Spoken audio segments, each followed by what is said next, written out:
You may have heard of Disney's 9 Old Men, but do you know who they are and what they did? When Snow White came out, Walt was in his 30s and all these old men were in their 20s, and together took animation to new heights, dominating the studio's work for 50 years. Today, we are going to take a look at who these men are and the legacies these pioneers of animation left behind. Stick around.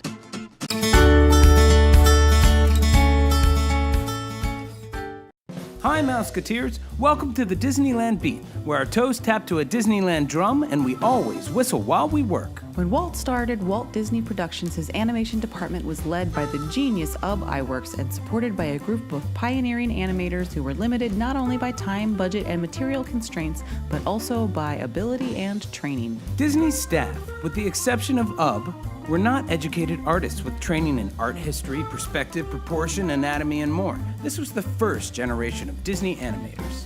Walt saw the need to improve his staff's abilities and began to offer art classes at the studio at night.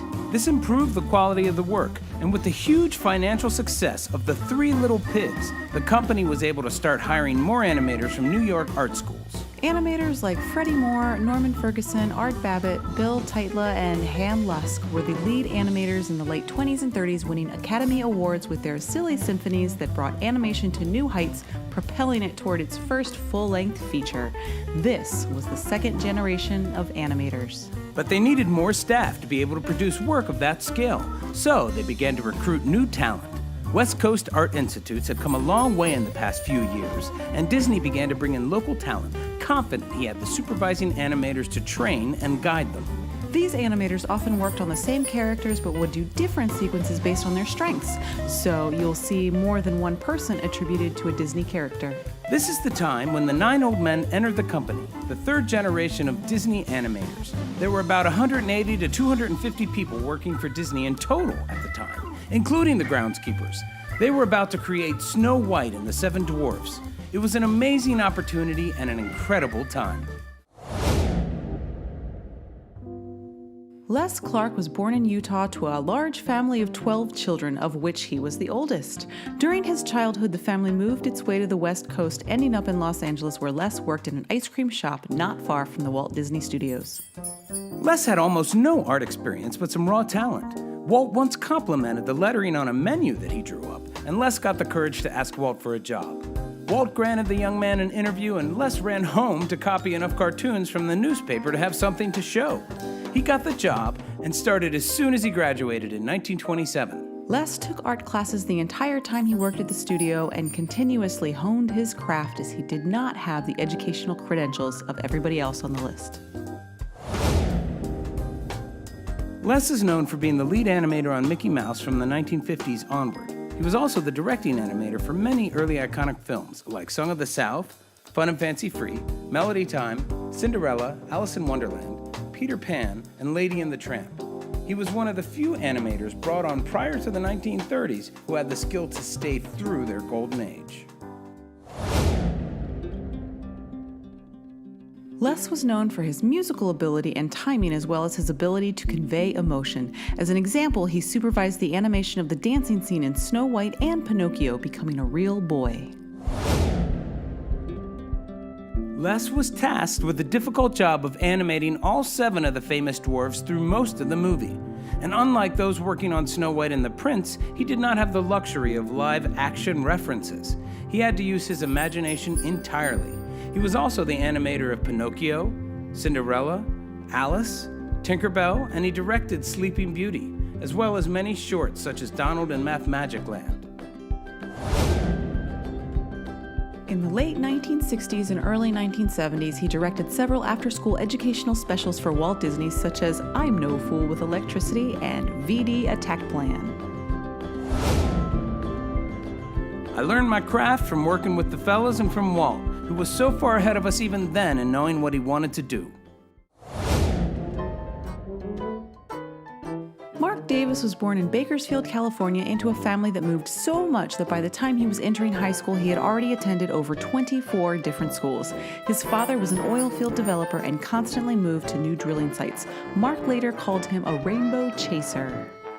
When he was young, he was often beat up by bullies, and he found that his drawing ability gained him popularity and kept the bullies away.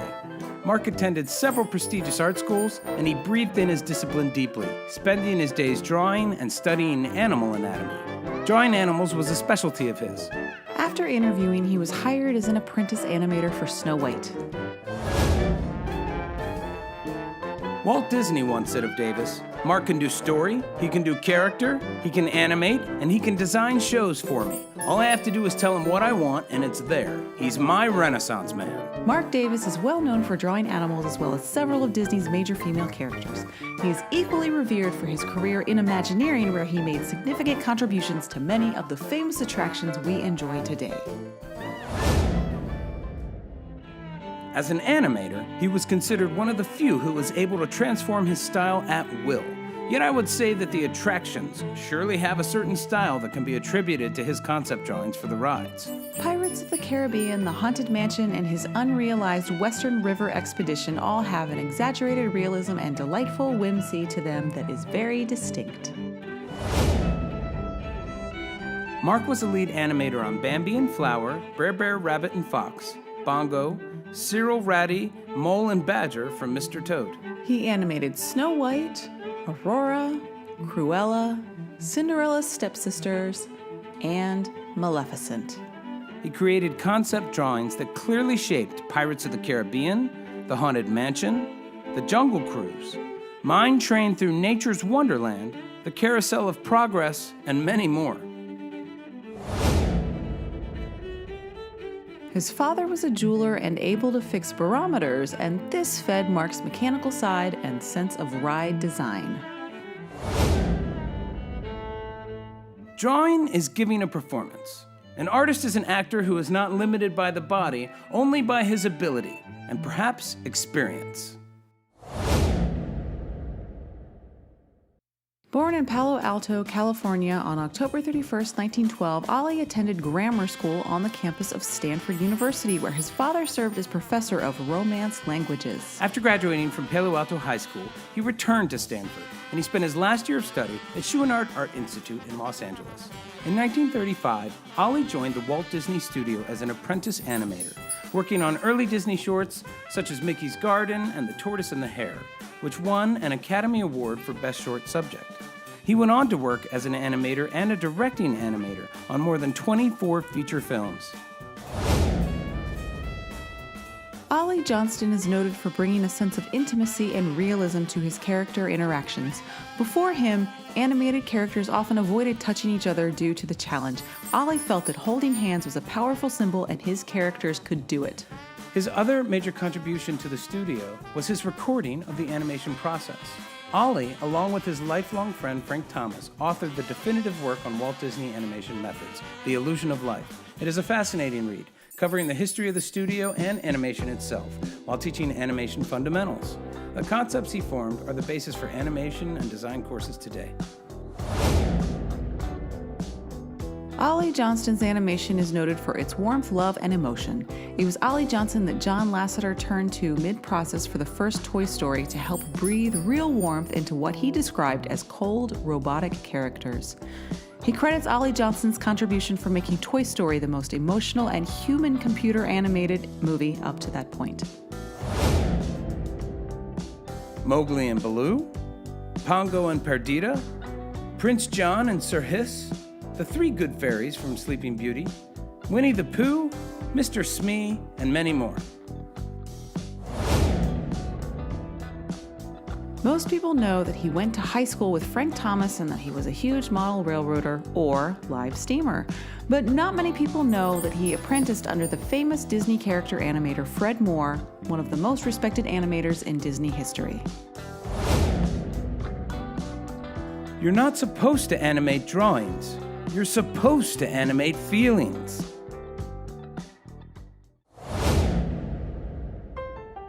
Carl left high school early to pursue work as a magazine illustrator/cartoonist. He attended local art schools and studied under local artists while working for local newspapers.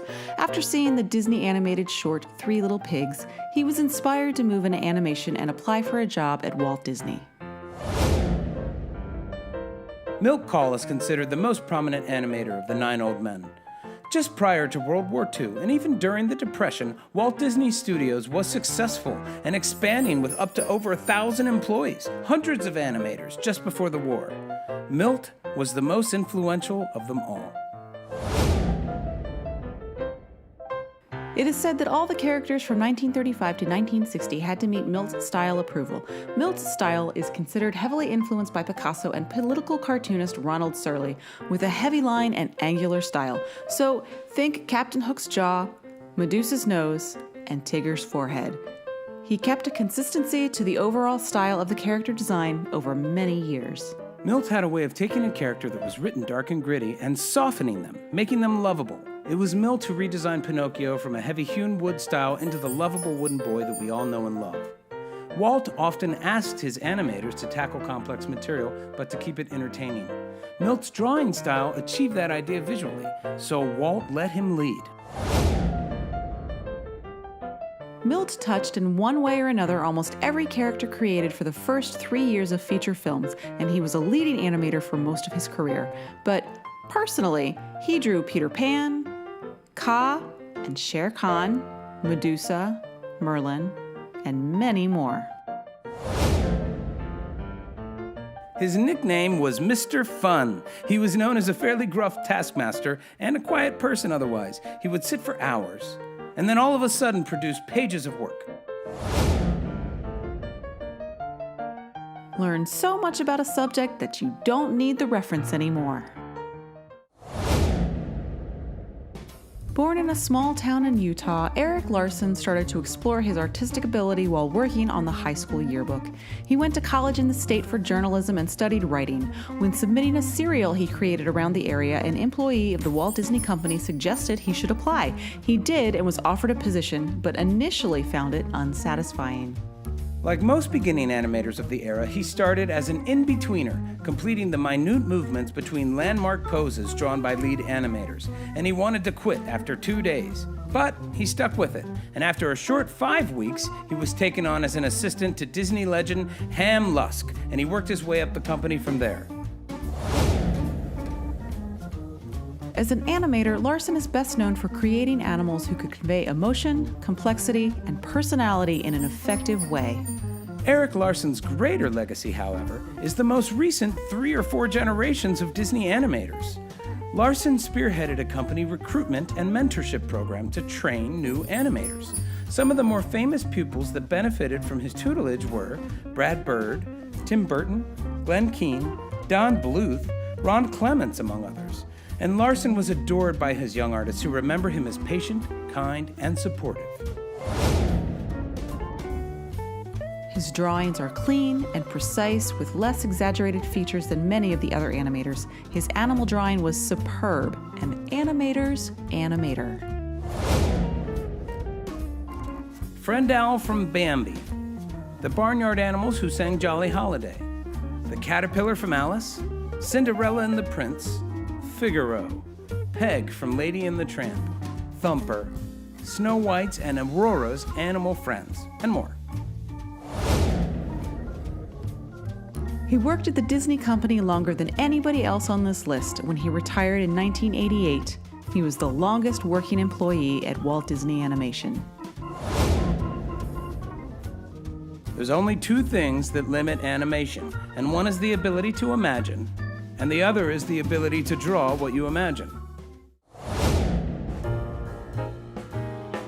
Although born in Ohio, he was raised in Denver, Colorado, and he loved winter sports and the outdoors. After attending a for-profit chain art institute in Denver, Colorado, he transferred to the Art Center College of Design in California. His professor arranged an interview for him at Walt Disney. He was one of the last of the 9 old men to join the company. He was assigned to assist legendary animator Norman Ferguson, or Fergie, who created Pluto and was one of the first to show animated characters thinking on the screen. Lsbury worked on major characters and became a directing animator on feature films by the production of Dumbo in 1941, and he was promoted to a director in the 1970s, directing Winnie the Pooh and The Rescuers. He passed away suddenly while working on The Rescuers. He was the first of the group to leave.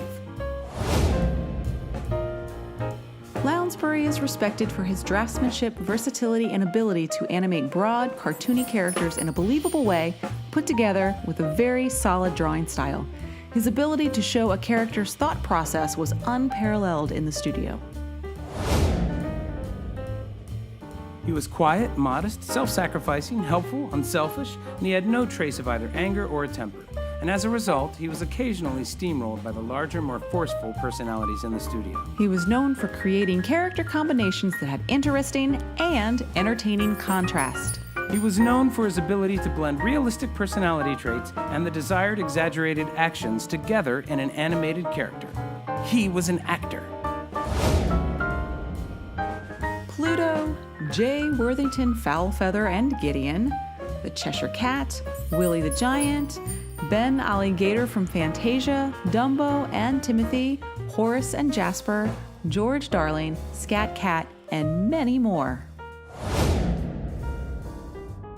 As soon as he could afford it, he bought a farm that he loved, and he lived the outdoors too. He was a quiet man who created bold drawings. I like bold action. Make a statement. Be bold. Wolfgang, who was called Wooly by his friends, was born in Germany and brought to California as a child. After attending Pasadena Junior College to become an aircraft engineer, he worked as a draftsman for the Douglas Aircraft Company. But he wanted to be more creative with his work and decided to attend Chouinard Art Institute in LA, the school that would later become Cal Arts. He was hired immediately following his graduation in 1933. His time at Douglas would stick through as he joined the Air Force during World War II, earning the rank of Major and being awarded the Distinguished Flying Cross. Wooly was Disney's go-to action man. He directed or animated many famous action sequences, such as the band concert, the Rite of Spring dinosaur battle, Prince Eric and Maleficent's fight, Tramp's alley fight and rat battle, the Twilight Bark sequence, and the Headless Horseman and Ichabod, and more. He also became a director, his first being 101 Dalmatians and continuing for many features in the late 1960s and 70s. He kept the animation studio steady when Walt passed and provided the leadership that they needed. He is the first animator to direct and the first solo director of a full-length feature, and he is a controversial subject in the animation world for allowing Disney Animation to use recycled and limited animation in the interest of budget, much to the dismay of animators like Milt. His animation had vitality and quality. He was excellent at animating fast motion effects. It's a style that requires an exaggeration of certain elements while keeping other proportions real. He understood how to create that effect. Monstro the Whale, Tick-Tock the Croc, Goofy, The Dinosaurs of Fantasia, Tramp, Brom Bones, Mr. Winkle, and many more. All three of Reitherman's sons, Bruce, Richard, and Robert, provided voices for Disney characters, including Mowgli in The Jungle Book, Christopher Robin in Winnie the Pooh, and Wart in The Sword in the Stone. Well, I'm full of life and ginger. Frank was born in Santa Monica, the youngest of three brothers. His father was a teacher, and they moved to Fresno when his father was offered the presidency of Fresno State College. Frank attended Stanford University, where he met and worked with his friend and fellow animator, Oli Johnston. After attending classes at Chouinard Art Institute, he was quickly hired at Walt Disney Studios in 1934, and within a year, he was a fully fledged animator on Snow White and the Seven Dwarfs. With his friend Oli Johnston, he co-authored the authoritative book on animation, The Illusion of Life, and formed the 12 principles of animation that are the basis for design classes around the world. He had an essential role in every animated feature film made in Walt's lifetime. He knew how to create memorable moments in grand style, not as cartoony as some of his contemporaries. He could create romance and warmth, like the dwarfs crying over Snow White, the spaghetti scene in Lady and the Tramp, Pinocchio, Got No Strings sequence, Merlin and Arthur as squirrels, and Bambi and Thumper on the ice. Lady Tremaine, the Queen of Hearts, the Penguins of Mary Poppins, King Louie, and many more. Walt wanted the spaghetti scene cut from Lady and the Tramp after seeing the storyboards, but Frank Thomas loved it, so he revived it, animating it so effectively that Walt called it the best scene in the picture. Well, you guys all think the world is made up of gags. There isn't one of you left who could write a lullaby or a love affair romance in a picture. You all want gags, gags, gags. I want believable characters the audience will care about. Ward was born in Minneapolis, Minnesota, the son of a traveling salesman. He grew up all over the Midwest as a result and spent many years residing with his grandparents. Kimble attended the Santa Barbara School of Arts in order to become a painter and illustrator. Kimble's instructor at the school suggested to him that his work should be submitted to Walt Disney Productions. He started work there in 1934 and stayed until his retirement in 1974. His work in Alice in Wonderland will forever be remembered as he led the animation of the Mad Hatter, Tweedledee and Tweedledum, and the Cheshire Cat. He led the Firehouse 5+2, an enormously popular Dixieland band that almost became a second career for him. He played the trombone, and the group also featured Frank Thomas on the piano. He had a large-scale railroad at his house that was a direct influence on Walt's love of trains and the eventual Disneyland Railroad. Ward was dubbed a genius by Walt Disney in the Walt Disney Story, and he fits the title well. It is said animation came easy to him, and he was easily bored, so he liked to work on the fantastic characters, preferring Lucifer the Cat over Cinderella herself. He breathed realistic life and personality into these cartoonish characters. Jiminy Cricket, the Crows of Dumbo, Gus and Jacques, Lucifer, the Three Caballeros, and more. Kimble wrote and directed 3 hour-long television shows about space exploration. They were Man in Space and Man in the Moon in 1955 and Mars and Beyond in 1957. The consultants for these shows included pioneers of the space age, such as aerospace engineer Werner von Braun. "We thought we were always going to be 21 years old," he said. "We thought we would always be putting goldfish in the bottled drinking water, balancing cups of water on the light fixtures, changing the labels on cans of sauerkraut juice. We were 21 years old. Walt was 30, leading the pack. Working there was more fun than any job I could ever imagine." The 9 old men represent a group of people who were a collective force propelling the art of hand-drawn animation forward. They were at the cutting edge of technology of their time, and they brought master storytelling techniques to a new medium. We hope you enjoyed this look at Walt Disney's 9 old men and have learned something new about Walt Disney animation history. We will see you real soon, Mouseketeers. See you real soon.